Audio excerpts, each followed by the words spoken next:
Okay, so thank you everybody for being here tonight. And here some of us are again celebrating 15 years of the press. And so I'm really excited about it and I can't believe it.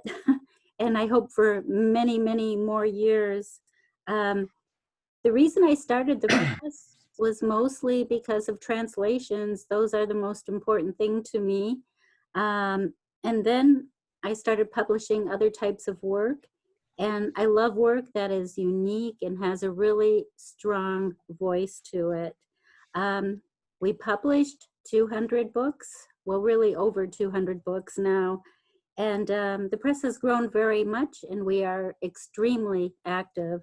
We have a regular reading series, poetry and translation workshops, roundtables, a poetry and artist series, pastry with poets, the Last Bookshelf bookstore, and Read America Read.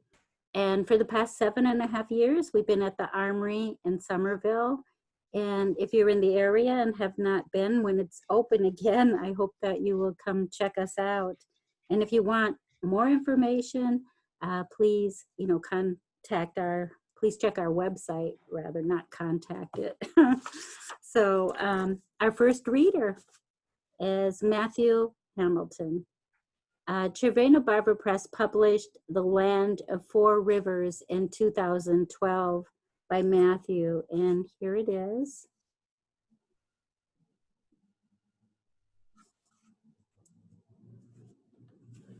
And just some information about Matthew. I am not reading bios tonight from anyone, but please know they all have numerous books and publications out. Matthew served in the Peace Corps in Armenia from 2006 to 2008, and in the Philippines from 2008 to 2010. And he is a former Benedictine monk. And so I give you Matthew. All right, thank you, Gloria. And finally, nice to meet you, virtually anyway. And everyone, thank you for coming out. I have a selection of poems I'm going to read for you.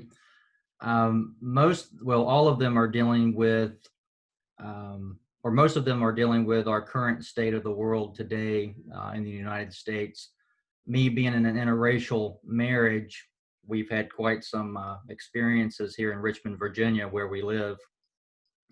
And so a lot of these poems, in fact, were written before the current strife that we're dealing with now. And some of them are dealing with current events that all of you are aware of and see in the news. I want to read as much as I can. I probably have about 30 poems. I'm not going to read them all, but I'll read until my 15 minutes is up. The first title, or the first poem, is called True Stories of Naked and Afraid. My wife's favorite reality TV show is Naked and Afraid. She knows these stories are deceptive. She knows they are not like the honest stories her mama told her about African slaves crossing the James River to escape repression. She knows her mama never got stories from TV, but got them from her mama and her mama before her mama, and her mama before her mama, and finally from her mama who slept with an Irishman in the yawning woods. He taught her to sing America. Sometimes I watch Naked and Afraid. Most of the time, though, I watch only my wife and realize not long ago it would have been criminal of me to sit next to her on a bus.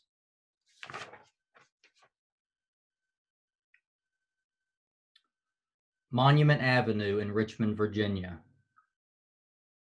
When we visited Monument Avenue, where Jefferson Davis and his generals were erected over 100 years ago, hundreds of college kids were gathered on the grass.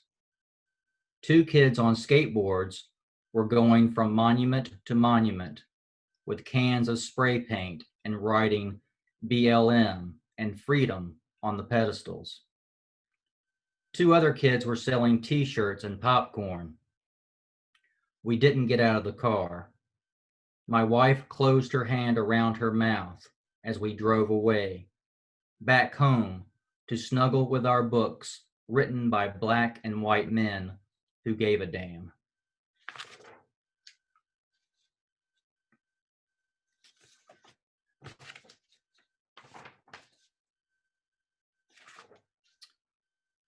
Border security. I push my grocery cart into the checkout line. The woman in front of me is reading a tabloid.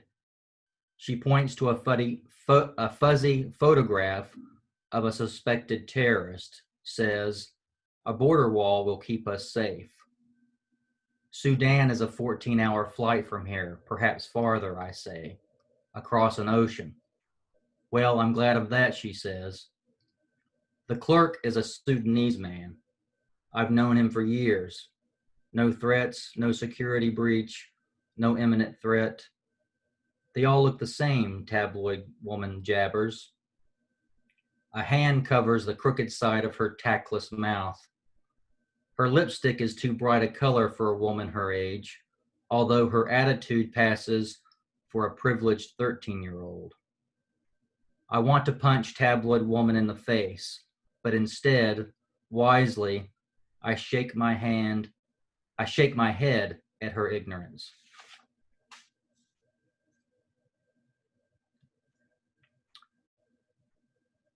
Interracial barbecue. The pink house rising above grill smoke belongs to my wife's cousin. We are here celebrating a high school graduate. Movement of the trees and the hot wind whispers high songs of a cruel summer when a gang of blue-eyed criminals murdered a black kid, no older than the boy we're celebrating, on a farm 3 miles from my apartment. The air, even after all these years, smells like thick blood at the root of a bent hickory tree where the boy's swollen body was discovered, arms up and searching for his mother. His name was Jamal, a kid I knew from school. I spoke to him once, but he usually kept to himself. He was a gifted artist. He used to sketch wild birds from memory in biology class. I encouraged him to submit his work to the school's annual art competition. Without an answer, his jaw bit down hard on my cultural naivety. His mother hid his bones in a box that no one will ever take from her the way they took her son's life. A tap on the shoulder forces me to look up. Dozens of diplomatic fist bumps suppress my painful memory. Someone hands me a beer. Jazz burns charcoal to dust. African hands pray over a meal. They wish to be loved as they love.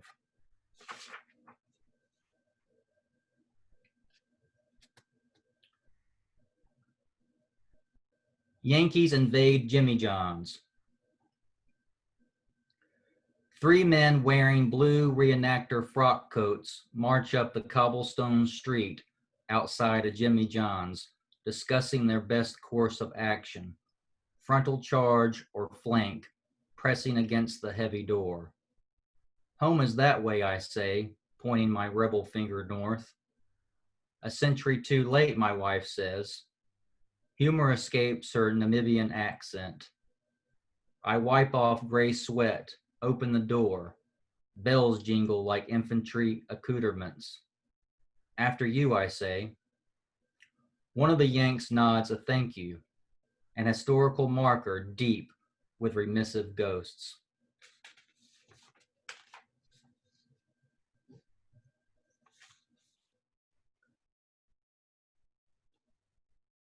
Wisdom begins in sorrow. I've been working the corners in the city of Baltimore for the better part of my life. People done lost their best friend, their brothers and sons over these fucking corner wars. This shit's like Afghanistan. I wake up every morning at 5 a.m. to sell drugs because minimum wage flipping burgers at McDonald's doesn't support a family of 5. And who's gonna hire me? White folks see us as some kind of monster anyway, with our baggy clothes and our gold teeth, as if cultural expression is entirely theirs, and the government just sit on their greedy hands and close their unapproachable eyes to the wisdom that begins in sorrow. Look at the school system. Where I'm gonna work with no education. I want out of this life, but how can I? One day I know it, I feel it. I'm gonna look at my kids fucked up in the head as they pass birthday cake through a tiny opening of a prison cell. My hands shaking with shame, because all I'm gonna think about is getting people high.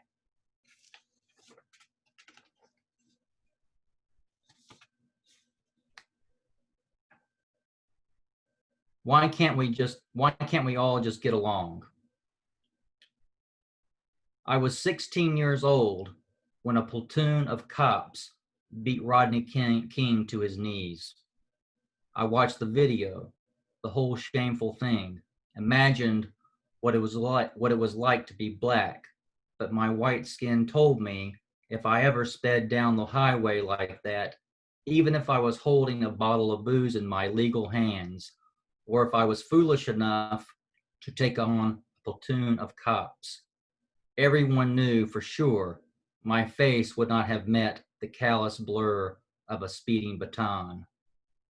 All I see is King stretching forth his hand from heaven, waiting for the sky to clear.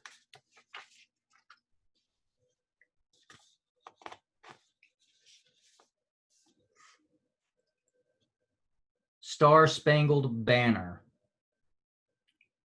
Inside each closet, a shotgun sleeps in the clothes, its arm pointed to the sky. There are thousands of them in the city, and many hanging above the mantels and poking out of trunks deep in the country.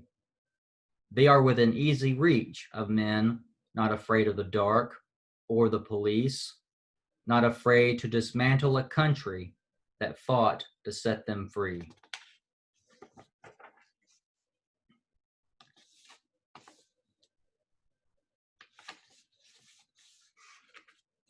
All right.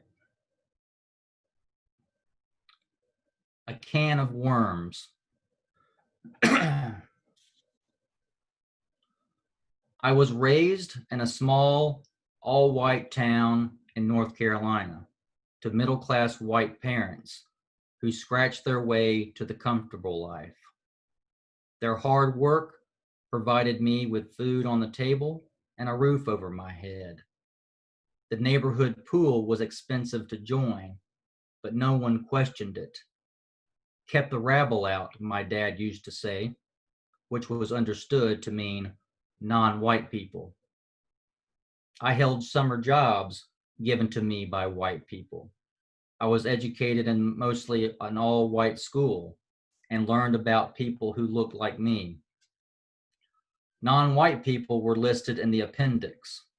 Sometimes there was a photograph of an indigenous person huddled against the folds of autumn who could not distinguish between the dawn of morning and the dusk of night. I attended mostly white universities. Most of my professors were white. My life has been full of mistakes, but I have always been given second chances. I took my white life for granted until I married my Namibian wife. She was raised by people who saw their uncles swing from trees. And now look at us, look at us now, 155 years later. Ahmaud Arbery goes out for a run, his blood blown back, Spanish moss wet on his last breath. George Floyd pressed on his belly and handcuffed during a routine stop, a knee like a tree trunk, snapping his tormented neck. Christian Cooper, bird watching in Central Park, asks a white woman to follow park rules and put her dog on a leash. Social media quick to post concerns about the treatment of pets more than this man's civil rights. Breonna Taylor, safe in her bed, shot 8 times during a petty narcotics raid. Her boyfriend was charged with attempted murder of a police officer while defending their home. I share these names so you remember them. I share these names to remind you the United States is a white country. It is sometimes expressed clearly, like nigger, and other times it is implied, like when white America shouts, I have a black friend, or I love black people. This is America speaking in code, in pizzazz.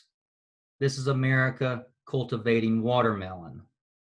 Tweak this if you must, but sometimes we need to hear the words in plain English.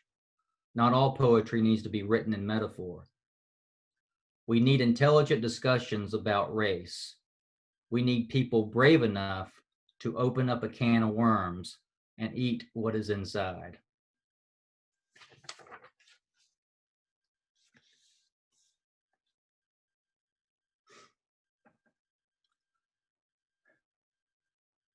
This one I might have. How much time do I have left, Gloria? I don't time you. That's really up to you. So let's Okay. see. Maybe just do a couple more minutes. Okay. I think that's about what I have. All right. Okay. This one just needs a brief explanation. I'm not sure. I think it made national news, but our governor Northam, if you recall, his yearbook page when he was in medical school, there was a picture of a Klansman, a guy dressed up as a Klansman, and then a guy in blackface. And he was accused of being one of them because it was on his yearbook picture. And he first admitted to being one of the characters, and then he went ahead and retracted that statement. We don't know which one he was, whether he was the Klansman dressed up as a Klansman or in blackface. Anyway, this poem is about Governor Northam and his explanation as to why that was in his yearbook page. The life and adventures of Coon Man. The prayerful governor of Virginia flusters to the podium with a photograph clenched in his hand that depicts 2 college students, one in blackface, the other in Ku Klux Klan regalia. He never claims a specific identity. He recants his guilt the next day. Lodged deep in his cryptic memory, he admits a time when he smeared shoe polish on his face to impersonate Michael Jackson. A journalist asks him if he can moonwalk. His beleaguered wife pulls him back to reality before he can find adequate space. His insensitive exploit would have remained secret had he not sanctioned infanticide. Historically, Black communities are ignored until white communities are shaped by tragedy. All right. Let's see.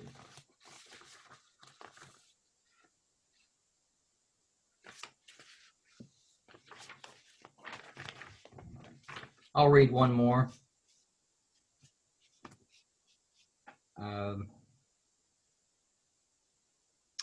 Freedom Bell from the First Baptist Church in Williamsburg, Virginia.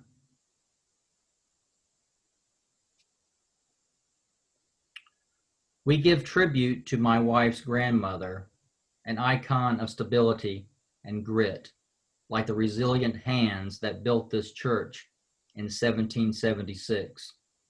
Now an isolated marker resting on a patch of grass where the ghosts of slaves collect their voices around it. Martin Luther King Jr.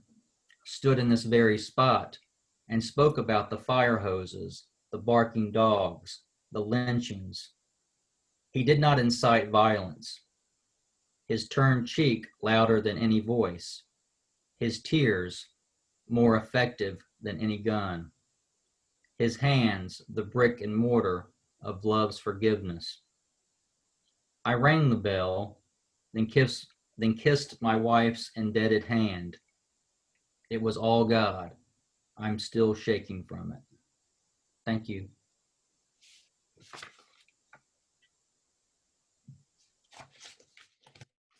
Thank you so much, Matthew.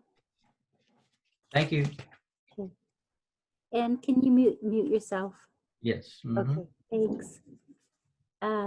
Renuka Raghavan is our next reader, and she has a full-length collection coming out next year from Červená Barva Press, which I'm really excited about.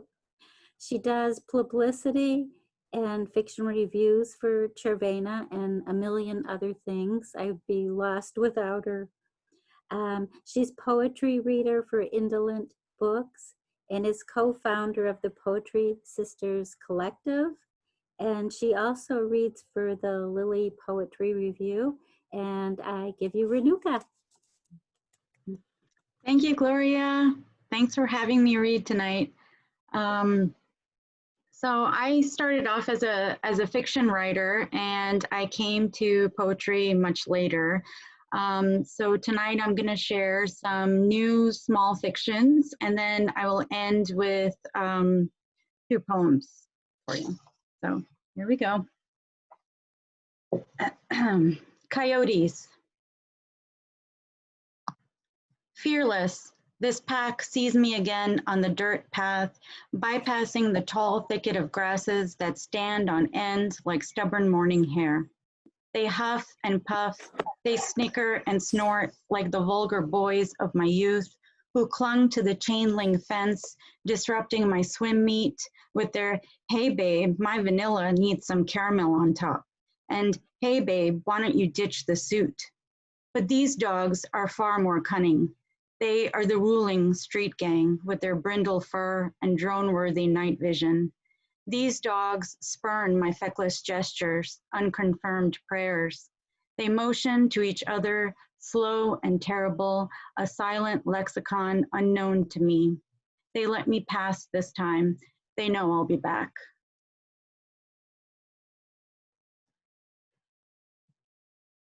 Sorry. Chestnut Street.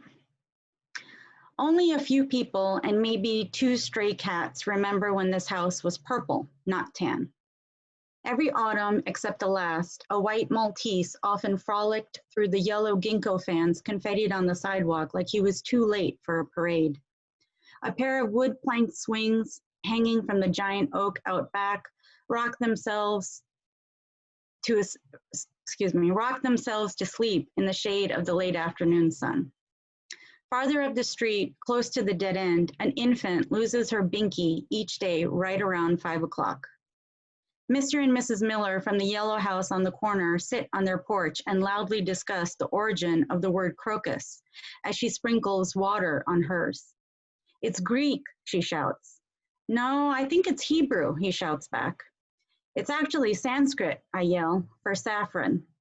They nod and wave in agreement, or maybe to encourage me to move along, I'm unsure which. The fat, pompous squirrel who's been wreaking havoc in my yard all week struts up and down the street as if taunting me with his mouth full, almost like he fears there won't be a tomorrow.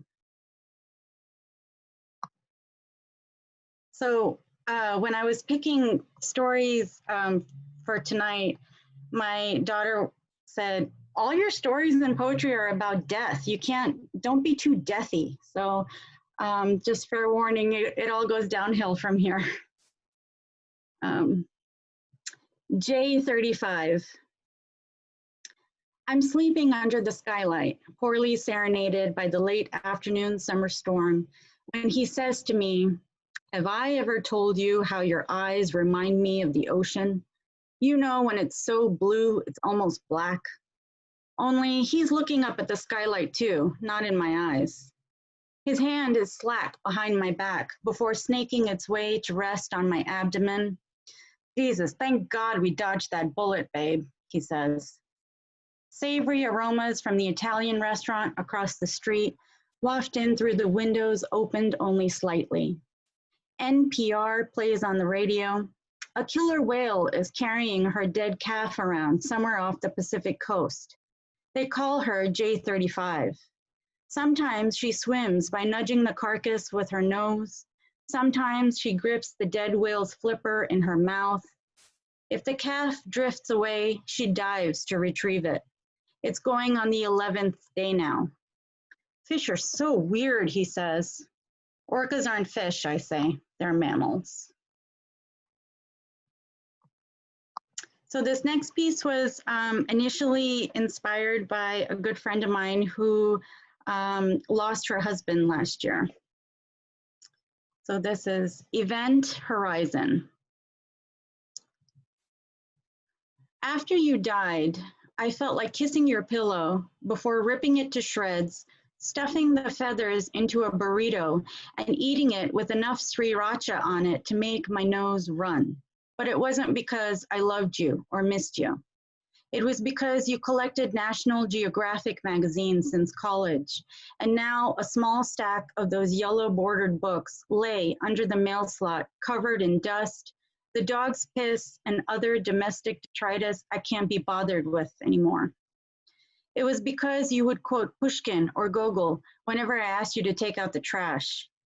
It was because every corner of our house is ingratiated with you. Your butt print on the corner sofa seat, your coffee mug taunting me from the cupboard, your bathrobe, your clothes, your pillow, your stupidly expensive down pillow that still smells like you. It was because our story ended before it barely began. It's because I found out it's going to be a girl. It's because I am just skin and bones now, particles and fragments of my former whole self, orbiting the edges of a black hole, a forced heartache that is intense, distorted, and completely inescapable.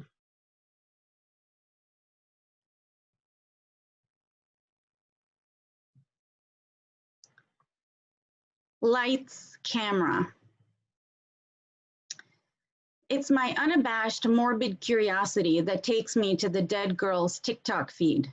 20 hours before she killed herself, she uploaded a video lip-syncing to a Bollywood number. For those who wanted for nothing, wearing a black and white sari, a bindi and smile pasted on her face, she danced and motioned at the camera, a pre-dawn breeze blowing her long hair. She flinches ever so slightly, as if she can't bear the wind anymore, how it snaps her face, burns and singes her exposed skin, even under her clothes, all the places she can and cannot be touched. At times, feeling like a barren wasteland, other times a din of ruined objects. Awaiting her fame, her ticket out, lights and camera ready, she's a star in the making, all 2 million of her followers chorus. Her youth effervescent and palpable, I have to replay the video one last time. She dances a complex choreographed sequence on a dilapidated rooftop, her only available stage, avoiding the broken tiles, crumbling corners, and ducking under the clothesline. In the background, the sun peeks over a hazy horizon, awaking her middle-class Delhi neighborhood. Why does the light of dawn promise so much? She beckons, blowing a kiss to the camera. And I'll end with just these 2 quick poems. Splendor of Memory. Pardon the selfish night for stealing my cry and thrashing it upon the waves. When you lived, you wanted to be seen. You built a home of bricks mortared together by experience and time. You said your life as a young man was sheltered without opportunity, so you went in search of it. Then it became heavy, humid with the burdens of turning survival into success. You shuffled through life, stumbling from one fleeting year to the next. Then you fell and became a splendor of memory. And every night I pleaded, Shiva, go against your natural order, preserve these moments in time, do not destroy them. But our memories don't belong to us. They flutter over mile upon meaningless mile, finally shedding their skin into our being. And this is my last one, doppelganger. Days after you were cremated, I sat quiet, looking at the window, at the fly trapped between the glass pane and the screen, buzzing and whirring, sending out minuscule signals for aid, the way its green iridescent wings ombrade into metallic purple and blue, leading up to its giant compound eyes, a sight so keen it got him trapped between two worlds. I could open the window, let him fly into the house, or punch a hole in the screen and let him fly into the yard. The next day, the fly's body lay there, upturned and defeated, and all I could see was you. Gloria, thank you so much for having me part of your 15-year celebration. Congratulations, and thank you all for listening.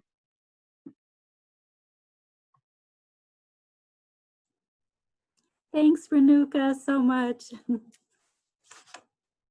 And our next reader is John L. Stanizzi, and I know you'll probably need to correct me on the pronunciation of your name, John.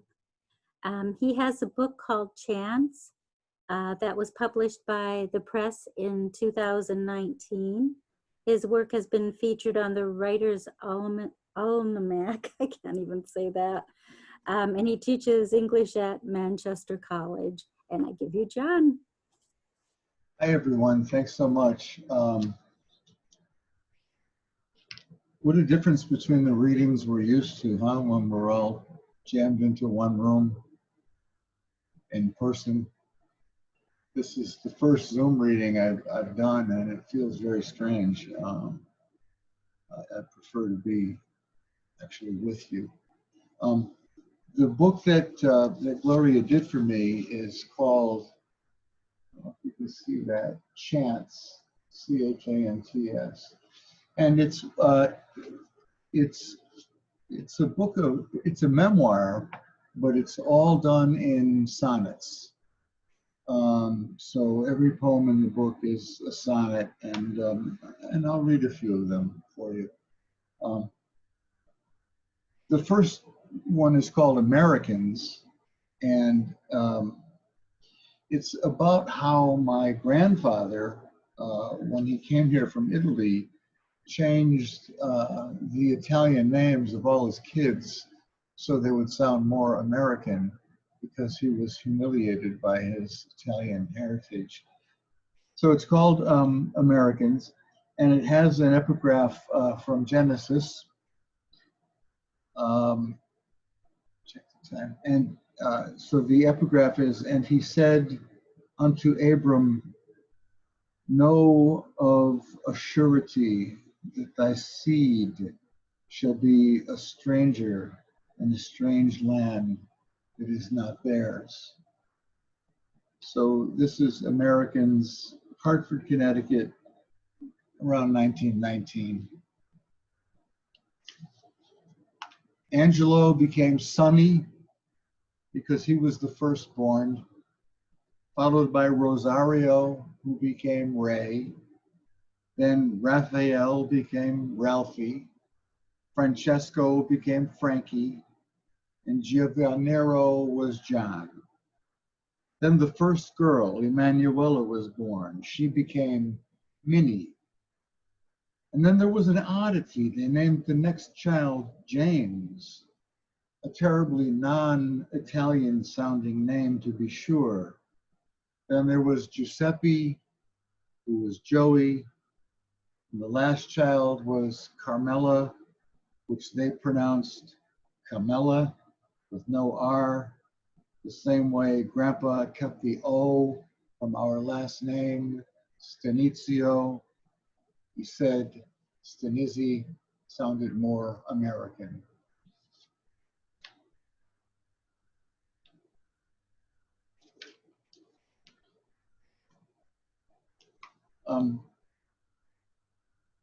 This is a poem about my father. He spelled his name Johnnny and insisted that I spell mine Johnnnie, so no one would mix us up. And he also insisted that I use my middle initial all the time, the L, because he used his middle initial all the time, which was a W.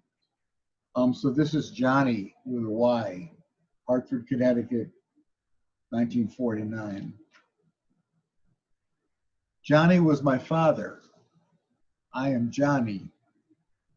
That was one of the distinctions he made to be sure that no one would mix us up, which never really made much sense to me. He was very tall and his hair was brown. My hair is black and I am much shorter.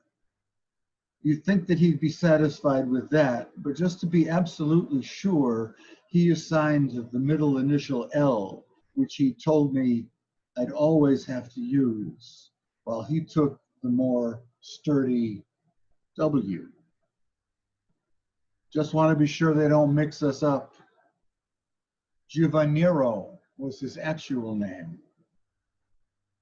You should have just used that in the first place.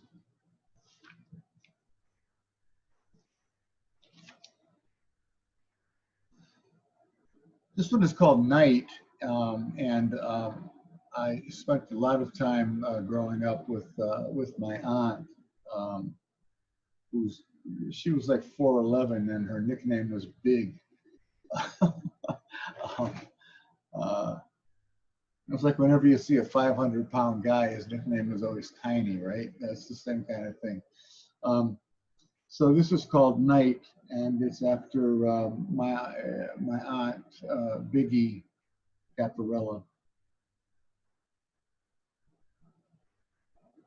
Big Millie bends to kiss my forehead in the room lit by one votive shadow light, tugging gently toward the high place on the wall where darkness is.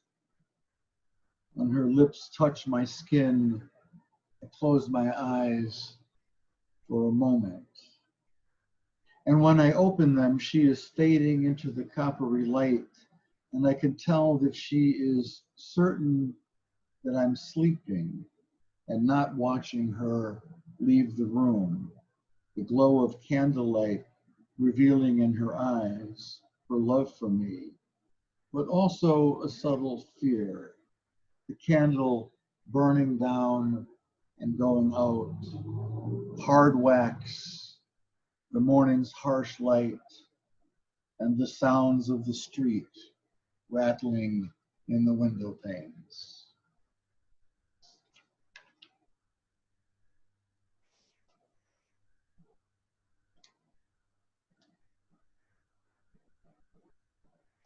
This is WMD, and it's actually in reference to the Cuban Missile Crisis, which occurred between October 12th, 1962 and October 28th, 1962.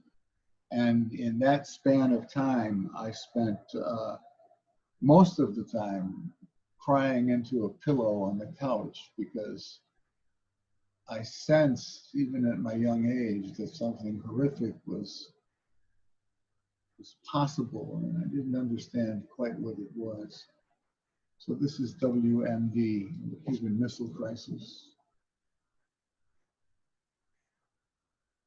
It must be that it was intuition fueled by overheard conversations that the adults around me were having, their faces shaded by worry in their eyes. Because I wouldn't know until later the things they were trying to hide from me. The 43 seconds until the end, the uranium bullet, the vapors of people that left shadows, the pressure, the tsunami of smoke, the wind that raged 1,000 miles per hour, the heat of 7,000 degrees, the vanishing of tens of thousands in that instant wrath, vague debris that raised me each night with fear.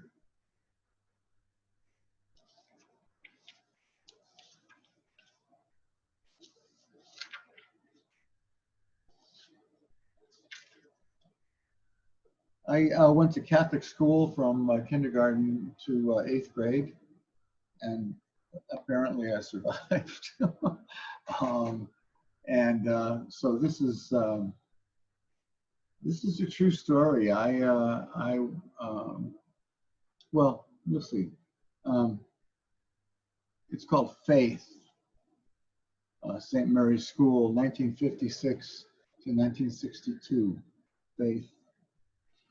It was the mythological crack on the knuckles that we feared more than the slap across the face or the yanking of the earlobe, the perfect way to pull you through your sins and up to the front of the room. There was also fretful talk about the strength of Sister's arm. She could bloody your knuckles with one crack across your tiny fist, which was worse than the call home or the smack on the duck's ass in back of your head. No one actually knew anyone whose knuckles had been hit by the ruler, but like everything else at St. Mary's, fearing myths was worse than anything real.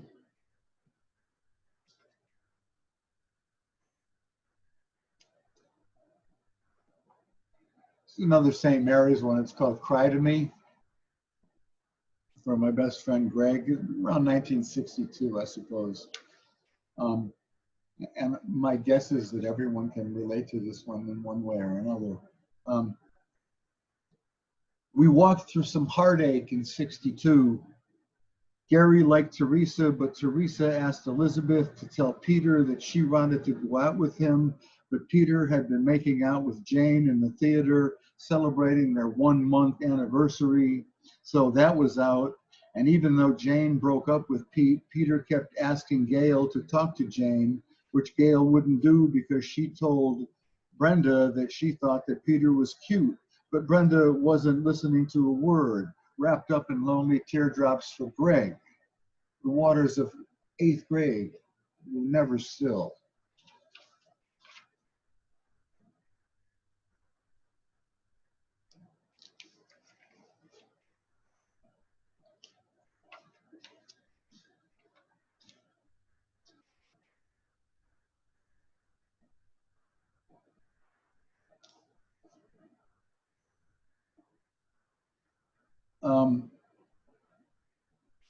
Let's see, I think I'm going to read these in a different order than I intended.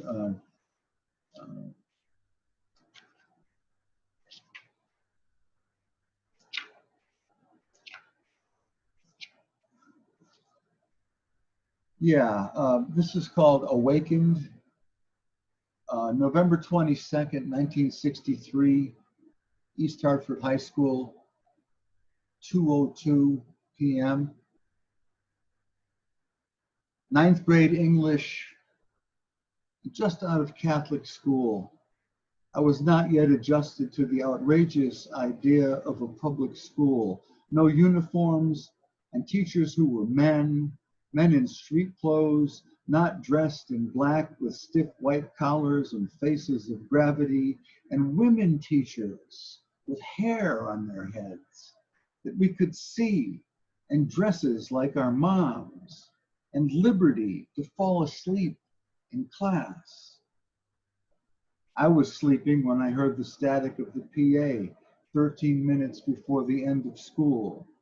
The speaker squawked a cough, and then Mrs. Wilson tried to say through tears that President Kennedy was dead. And then this is RFK, November 20th, 1923 to June 6th, 1968. I was less than 1 year out of high school. June 6th, 1968, the Royal Typewriter Factory in the graveyard shift, 11 p.m. to 7 in the morning. On the production line, screwdriver and ball-peen hammer to work and adjust the carriage until it ran smooth from left to right in the sepia light. On the line, benches and tables and pulleys and a factory din that wouldn't let you speak, and herds of men washing their hands around a trough, getting set to leave for home an hour after sunrise. The news that dawn that it had happened again.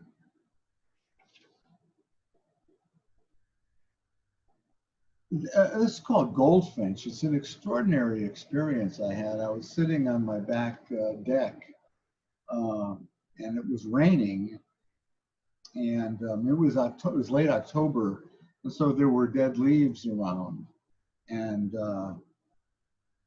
this extraordinary thing happened. It's called Goldfinch, October 20th, 2016, backyard. Rain, and then even more rain. Sound softened by the thick layer of leaves, brown and yellow. Samuel Beckett's tossed rubbish, miscellaneous. It gives me a pause to breathe in cleanly the thrall of rain, the softened orchestral pattering, that small applause for this goldfinch that has landed at my side, his yellowness stone-washed to brown.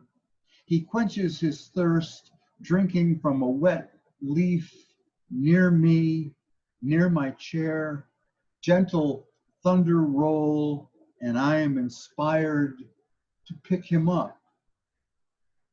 And he lets me, his eyes unsure and trusting in a lightning flash. Then he flies, my upturned palm in the rain.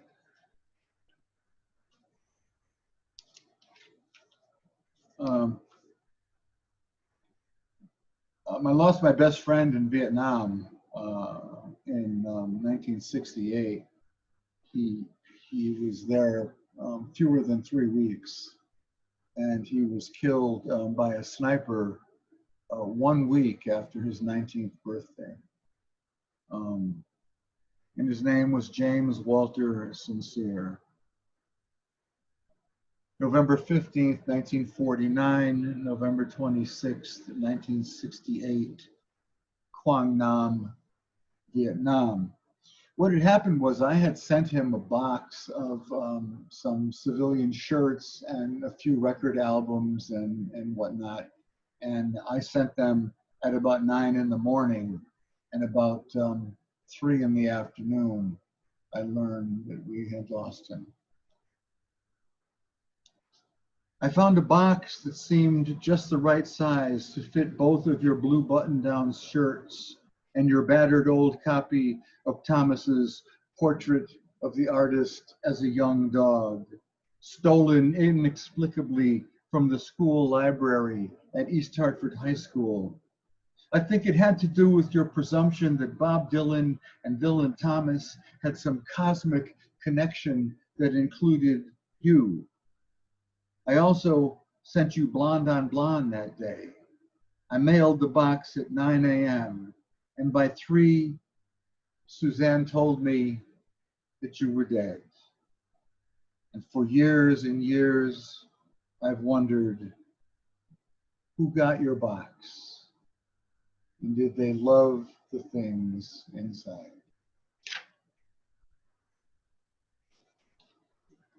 I'll do one more. If I can find one here, let's see.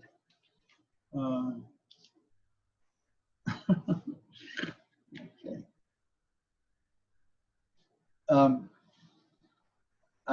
This is called Elect, and I wrote it the night that Donald Trump was elected.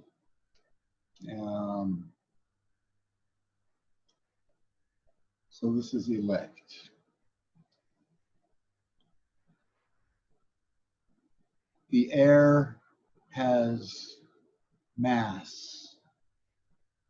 We breathe in a thickness made weighty by the acicular words that roil and topple, and the black rags of loathing snap, and multitudes of wretched, screaming mouths wrest what light there was from the eyes of the hopeful, wrapping it in hate, in sotted shadows. Dimity nylon masks that stretch over faces of fear and anger. The noses flat and twisted, recognition vanished, a horrid molding of neighbors' faces into gnarled and grim phantasms, tumbling like frost's magnified apples, the rumble of discontentment, whatever trepidation I must overcome, I can't name, though each sense seems lined with despair. Thank you very much. Thanks so much, Gloria. Thank you. Appreciate it. Thank you so much, John. So next we're going to hear some poems written by Barbara Molloy. She is here, but she's unable to read due to dental work. So Renuka is kind enough to read some of her poetry for you. A little bit about Barbara. She has a book forthcoming from the press called Heaven with Others. I have known Barbara since the 1980s, so I'm very excited to have her here to listen to her work. And she has numerous publications, and so I'm just really happy to have her represented here, and I give you Renuka. Thank you, Gloria. Hi, Barbara. I hope I could do right by your poems. I'm gonna try. The first one is called Decision by Barbara Molloy. I will not love the past. Let it glitter. Let it sit forward. I will not have a wild eye threatening to crowd me out of myself. I'll walk into the bar, velvet seats, candles, or call it a pub. Sad anachronism with jukebox and sticky benches resembling pews. I lift my face to order, have a white wine, thinking Bloody Mary. I'll wink back at the first man who turns on his stool to acknowledge me as I look, but do not feel mercurial. Let reality grow disenchanted with me. Like autumn, a dash of color here, leaves go gold there. They gather at the curb, they fall inside the body first, leaves. Attach my sadness to theirs, bone marrow, shadow, wisps of hair. I'll lock my hand around a wine stand and be terrified of being afraid. Is the mist outside light? Can the beefy arms of some stranger who isn't even flirting anymore be wrapped around me even as I recede? It's only weather. It's been years since a wind as big as this one, says the man after the hurricane. An old timer, he's relishing the details for an interviewer. As form follows function, so his bathroom floated into history. And he could see from the drowned shore those fixtures he'd nailed to a wall, his towel hanging off the rack he'd made and pounded into tiles. He could all but touch them, towel and rack and light fixture, the whole damn bathroom bobbing away from him like a telephone booth navigating whitewater while remaining intact. There's things we haven't seen yet that, compared to the things we've seen, make us feel small, he said. I have no idea what that means, but I believe him. He lost everything in an unforeseen accident of weather. It happens elsewhere, the moment that makes the last moment seem trivial. Trees swoon, a metal wire buzzes, pigeons startle. Who can think of sleeping? A woman carries a chair inside that would otherwise have flown away.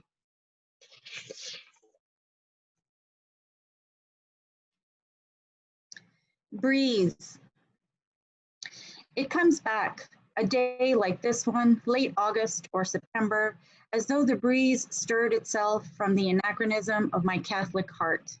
The schoolyard flag is flapping on its sage pole in a dry wind. Leaves strewn about the yards, the exact color of church and rectory bricks. Inside, rooms of sweat and ammonia. Desks are over rows. We sat in like words. Listen, repeat, stand up, and you may be seated. That's why I'm sad for a minute. And then, like the weather, it's gone. In detention, early that Bible, so old a film ruined me after I secretly lifted and turned its first pages. No one was looking. I put it back on the shelf where old crayons, the ones halved and snapped by pressing too hard, were collected in a tin. This tin, not far from another book about a ballerina I could never forget, who was compelled to dance forever, spinning away on red toe shoes, infinitely far from her own little town. And the last one, Movies, the sequel. There's more blood in this one, splattered across the shirt, carpet as beautiful and corrupt as the deepest rose appearing all of a sudden in the height of summer. Veins and valves which make us love and lip of fat and the stem, and that which gives us meat its milk. It's the mouth ourselves, the same bit we slice off rather than eat. In this way, cinema is all but merciful, to give me to feel in the dark as I sit back on an arc in a plush seat while the body on screen is pumped full of bullets. It twitches, taking a few steps toward and away impact. In his apartment before falling, blood trailing like petals. The big cheese falls against the standing lamp, a hole in his white shirt. They haven't finished painting his apartment. Now he lies there, slack-mouthed, galled, right eye twitching. Beside a coffee table, magazines, and a glass he held just before he was spilled guts. His pinky held jealously out, blown wire, derailed branch petal, connecting him to this life. Although it was not a good movie, nevertheless, blood lingers jewel-like, rises above its own surface in a clot or thrombosis or pool as red as forever. Yay, Barbara.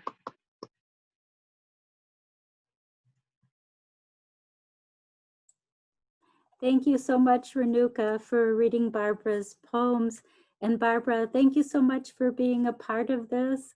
I am so happy, and really thank you so much. And thank you everyone for being here tonight.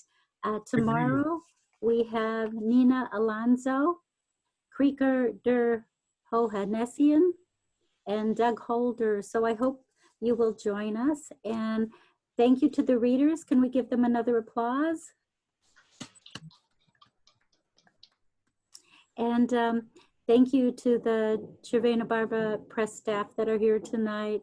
And that is it. So thank you, everybody. Good night, all. Thank you for everything. Thanks, the readings were great. Thank you. And Matthew, I'm from Virginia, Richmond originally, so it was nice to hear your Southern point of view. Thank you. Thank you, Barbara. Thank you. So long. Thank you so much. Bye. Bye. Bye. Great. Bye. Nice to see everyone. Yeah. Thank you all. Wonderful readings. Thank you, Glo, as always. Thank you. Bye.